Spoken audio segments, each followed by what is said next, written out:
I feel quite privileged, honored to be closing this event. We had so many great speakers this morning, and I think the content's been absolutely fantastic. So quite nice, as I say, for me to a lot of what the excellent speakers have said.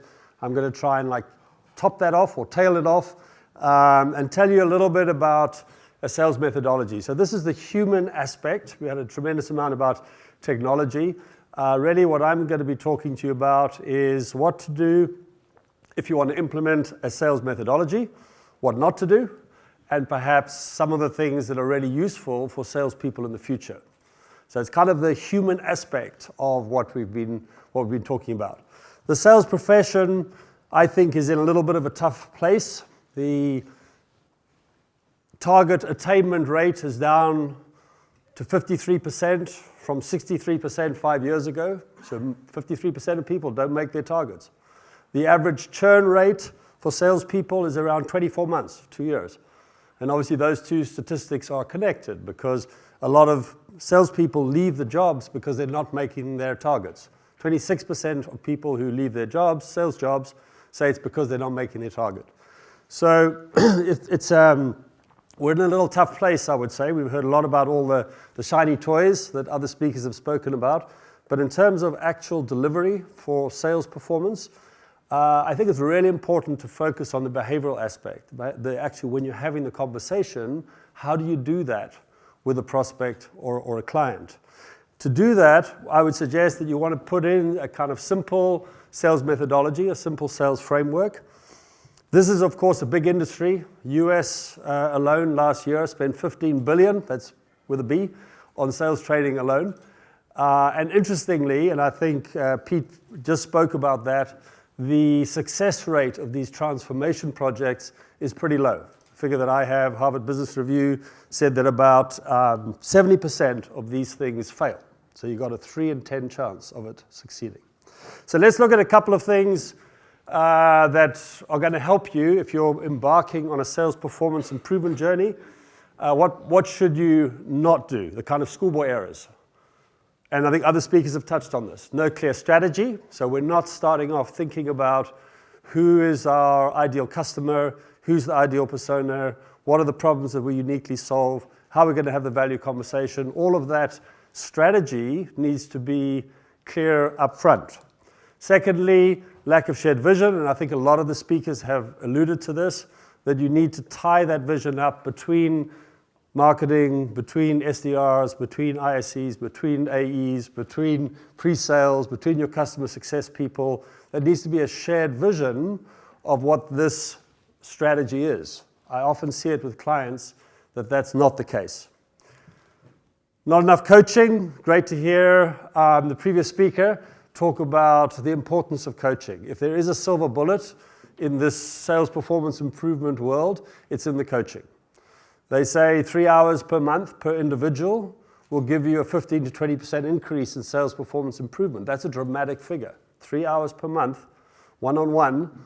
And I always say to my clients, don't worry about 3 hours, just do 2 hours per month, one-on-one, to get the impact of the training that you're spending your money on to really make that work. So not enough coaching because sales is a busy world and sales managers have got 100 other things to do. So what happens is they come on the course, they have a wonderful couple of days, and then they all forget it.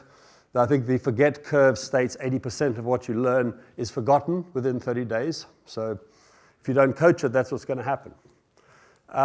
Poor stakeholder engagement. So we often see that marketing has a strategy, sales enablement, sales ops, sales leaders, not enough engagement. I would strongly recommend that your sales leadership is driving this process. So sales managers should be in the training. They should be doing the coaching. They should be in the class. They should be table coaches in the class. So the success of a good sales transformation is to have your sales leadership fully involved. Some clients say, oh, no, that's for the salespeople. We've got other things to do. That's going to not pay the dividends that you want. The not tracking, and I think the previous speaker alluded to this really nicely, track your measures, leading and lagging indicators. Of course, there's going to be certain things that happen right after the training, leading, and then within a few months, you're going to get your lagging indicators. But you need to be tracking that right from the outset. Otherwise, it's not going to work. And then finally, and this ties in very much with the group today, weak technology reinforcement. So we know from a behavior change point of view, it's not only about the skills training, but it's also about how do you reinforce it in the technology. Do they see it in their deal reviews, in their forecasting, in the CRM? The same language, the same common language needs to be all around that salesperson. So these are the things that can go wrong. What does good look like? Of course, blended learning. Everyone, I think, is now on that path. The fact that we now believe in continuous learning. So the days of locking people in a room for a week and trying to teach them behavior change are gone. It's much more now about blended learning, about continuous micro-learning, about memory bubbles, about all of the things we need to do in order to get people to understand this. Simple enough to be understood and actually used by the sales team. Many wonderful methodologies out there. I would suggest to you that most of them are too complicated to be actually used by the salespeople. I think one of the previous speakers was talking about simplicity being absolutely key in this. Your sales methodology should be simple enough that people actually understand and use it intuitively.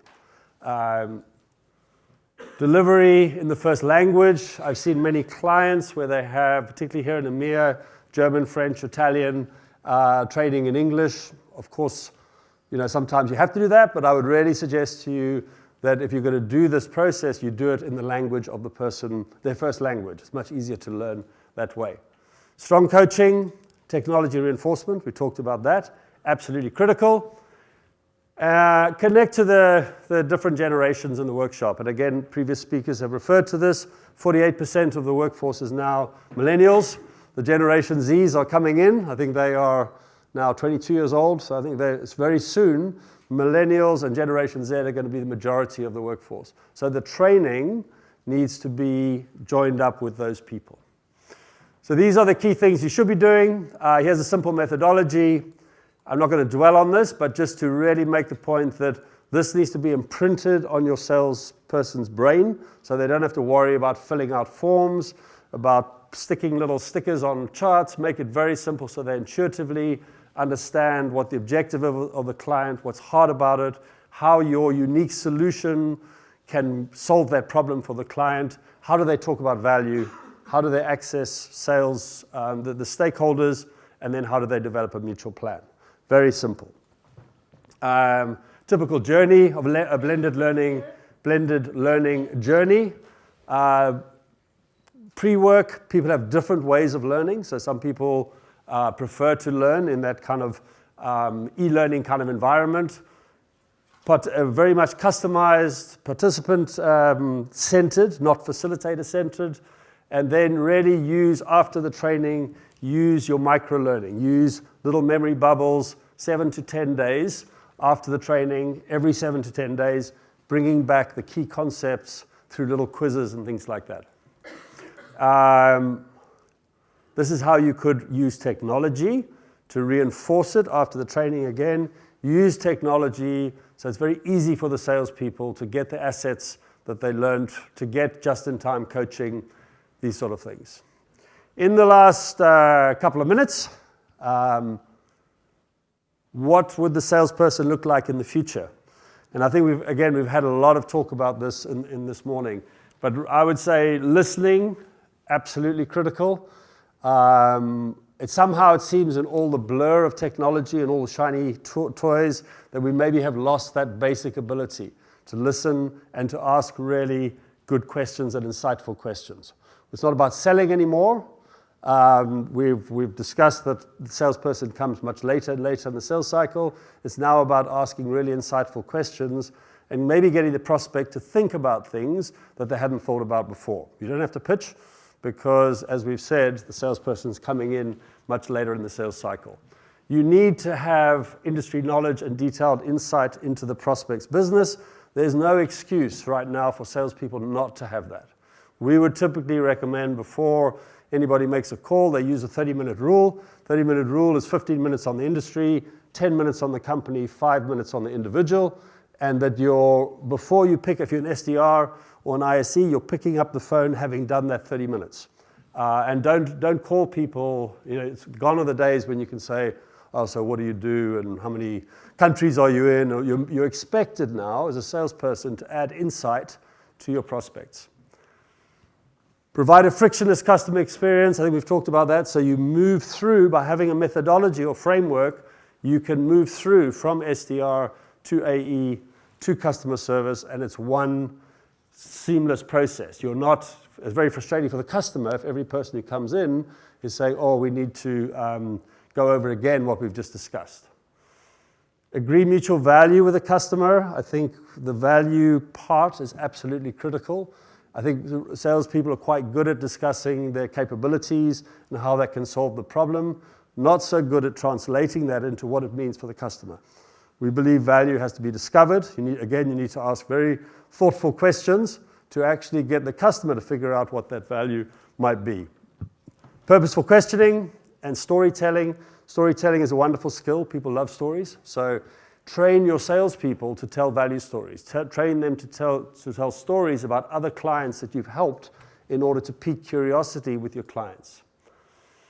What do people have that the bots and the automation are not going to have? And again, I think we've talked about this. Innovation, imagination, creativity. This is the part that I think, although many jobs in the sales process might disappear in a few years' time, I think there's always going to be salespeople who are well-skilled, who can come up with imagination, innovation, and creativity to solve their customers' prospects. And finally, the salesman of the future, we would expect to be ethical and honest. There's a great book, I don't know that you're all in technology, a German guy called Gert Linhart, a German futurist. I don't know if anyone knows that book, Technology versus Humanity. Good book. And what he talks about in the book is who's going to look after the ethics in the future when we live in a highly automated AI robotic world. Who's actually controlling those ethics? Interesting philosophical question. Yeah. So that's. I think I'm maybe even slightly over time. Have I given you some back? Right. Thank you very much. We're around if you want to talk to us. But thanks a lot. Thank you, PJ.